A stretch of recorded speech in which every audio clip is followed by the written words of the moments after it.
السلام علیکم ورحمۃ اللہ وبرکاتہ۔ ناظرین کرام، 2024 کا خطبہ حج امام حرم ماہر بن حماد بن محمد بن المعیکلی البلاوی حفظہ اللہ تعالی نے دیا۔ اس خطبہ کے اہم نکات کچھ یہ ہیں۔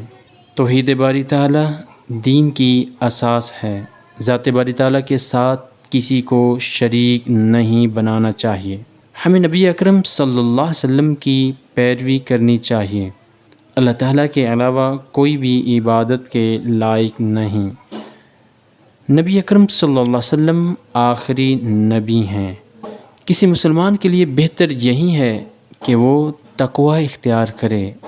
توحید پر ایمان رکھنا اور رسالت پر ایمان رکھنا کسی مسلمان کے لیے سب سے زیادہ ضروری ہے۔ اللہ تعالیٰ نے قرآن پاک میں متعدد بار نماز کی پابندی کا حکم دیا ہے۔ نماز پڑھنا اللہ تعالیٰ کا سب سے بڑا ذکر ہے۔ جو نماز پڑھتا ہے اس کے اوپر اللہ تعالیٰ کی خصوصی رحمت ہوتی ہے۔ خلوت کے گناہوں سے یعنی تنہائی کے گناہوں سے بچ جائیں، کیونکہ تنہائی کے گناہ سب سے خطرناک ہوتے ہیں۔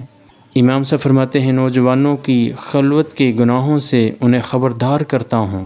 تنہائی کے گناہ عبادت اور تقوی کو تباہ کر دیتے ہیں۔ نماز، روزہ، حج اور ارکان اسلام کی پابندی ہر مسلمان پر فرض ہے۔ جو لوگ شرک کرتے ہیں، اللہ تعالیٰ کی توحید کے منکر ہیں، اللہ تعالیٰ کو ان سے کوئی فرق نہیں پڑتا۔ خوش نصیب ہیں وہ لوگ جو اس وقت میدان عرفات میں موجود ہیں۔ میدان عرفات میں ہی یہ آیت نازل کی گئی کہ دین مکمل کر دیا گیا۔ اب دین مکمل ہے، اس میں کسی قسم کے اضافے کی گنجائش موجود نہیں ہے۔ انسانوں کو ہمیشہ خیر کے راستے پر چلنا چاہیے اور دین اسلام کی بنیاد بھی خیر پر ہے۔ مسلمانوں کو حیا پر خصوصی توجہ دینی چاہیے۔ حیاداری کو فروغ دینا چاہیے۔ بے حیائی کا فروغ معاشروں کو تباہ و برباد کر دیتا ہے۔ ایسا انسان جس کا اخلاق اچھا ہے وہ دنیا میں بھی کامیاب ہوگا اور آخرت میں بھی بہت اجر پائے گا۔ صلہ رحمی کی اسلام میں بہت زیادہ اہمیت ہے۔ وعدوں کو نبھانا ہر مسلمان کے لیے انتہائی ضروری ہے۔ مسلمان امانتوں کی حفاظت کرنے والا ہوتا ہے۔ جو رشتہ داریوں کو توڑتا ہے، قطع رحمی کرتا ہے، وہ مسلمان نہیں ہو سکتا۔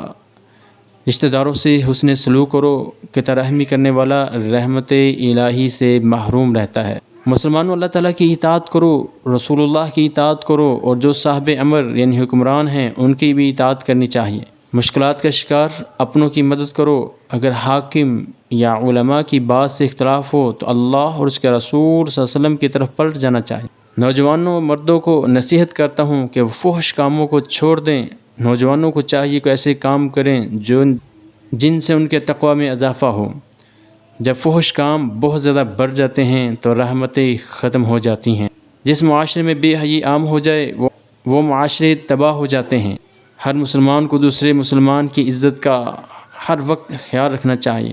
ہر مسلمان کو عدل کرنے والا ہونا چاہیے۔ مسلمانوں کو متحد ہونا چاہیے۔ اللہ تعالیٰ کی عبادت مخلص ہو کر کریں اور کسی کو اس کی عبادت میں شریک نہ کریں۔ کبھی بھی کسی جان کو ناحق قتل نہیں کرنا چاہیے۔ کسی مسلمان کو ناحق قتل کرنا یا خون گرانا کسی طرح بھی جائز نہیں ہے۔ کبھی بھی یہ اسلام اجازت نہیں دیتا کہ خودکشی کا ارتکاب کیا جائے۔ کسی مسلمان کو اللہ تعالیٰ کی رحمت سے مایوس نہیں ہونا چاہیے۔ خودکشی کرنا بہت بڑا گناہ ہے۔ اللہ تعالیٰ فرماتے ہیں کہ جن اور انس کو اپنی عبادت کے لیے پیدا کیا ہے، اور جو لوگ نماز نہیں پڑھتے، کوئی اللہ تعالیٰ کی عبادت نہیں کرتے، دوسروں کا مال حرب کرنے والوں کا انجام جہنم ہوگا۔ اللہ تعالیٰ نے جوئے، شراب، زنا اور سود کو حرام قرار دیا ہے۔ تمام مسلمان مرد اور عورتیں اپنی نظروں کو جھکا کر رکھیں۔ جو اپنی نظر کی حفاظت نہیں کرتا وہ کبھی بھی تقوی حاصل نہیں کر سکتا۔ جو کسی پر الزام لگائے، خصوصاً عورتوں پر الزام لگائے، تو ایسے لوگ کبھی بھی رحمت کے حقدار نہیں ٹھہرتے۔ اپنی بیوی بچوں کے ساتھ حسن سلوک کرو۔ کسی مسلمان کو دوسرے مسلمان کا، کسی عورت کو کسی دوسری عورت کا کبھی بھی مذاق نہیں اڑانا چاہیے۔ انسان کو بدگمانی کا شکار نہیں بننا چاہیے۔ اے مسلمانوں، غیبت کرنے سے بچ جاؤ۔ غیبت کا گناہ بہت زیادہ ہے۔ حج کرنا بہت بڑی عبادت ہے۔ حج مبرور کا اجر جنت کی صورت میں ملے گا۔ حاجیوں کو چاہیے کہ مناسک حج مکمل ادا کریں۔ وقوف عرفات اہم ترین ہے، لیکن دیگر ارکان حج بھی ادا کرنے چاہیے۔ آج کے دن دعا کرنے کی بہت زیادہ فضیلت ہے، خصوصاً حجاج کرام کو دعائیں کرنی چاہیے۔ میدان عرفات میں دعا قبول ہوتی ہے۔ حجاج کرام کو چاہیے کہ وہ امت مسلمہ کو اپنی دعاؤں میں یاد رکھیں۔ حجاج کرام ایام تشریق کا خیال رکھیں اور اپنی عبادات جاری رکھیں۔